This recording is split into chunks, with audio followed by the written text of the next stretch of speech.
Biswajit Das, APP incharge, North Tripura Dharmanagar.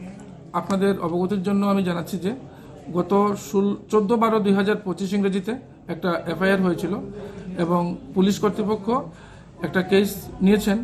কেসটার number হচ্ছে 122 Dharmanagar 2025। Police এখানে 4টি ধারায় মামলা নিয়েছেন। 329-4, 115-2, 103-2 এবং 3-5 ভারতীয় ন্যায় সংহিতা।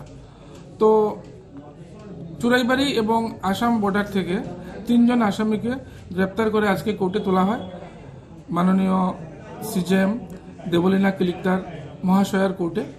এবং 3 জন আসামির নাম হলো সঙ্গীতা ভট্টাচার্য, সুস্মিতা ভট্টাচার্য এবং সৌরভ ভট্টাচার্য।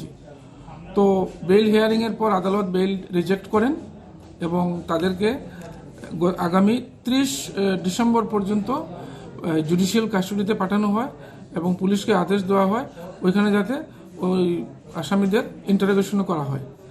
এই হলো আজকে আমার সংক্ষিপ্ত বক্তব্য এই কেসের ব্যাপারে।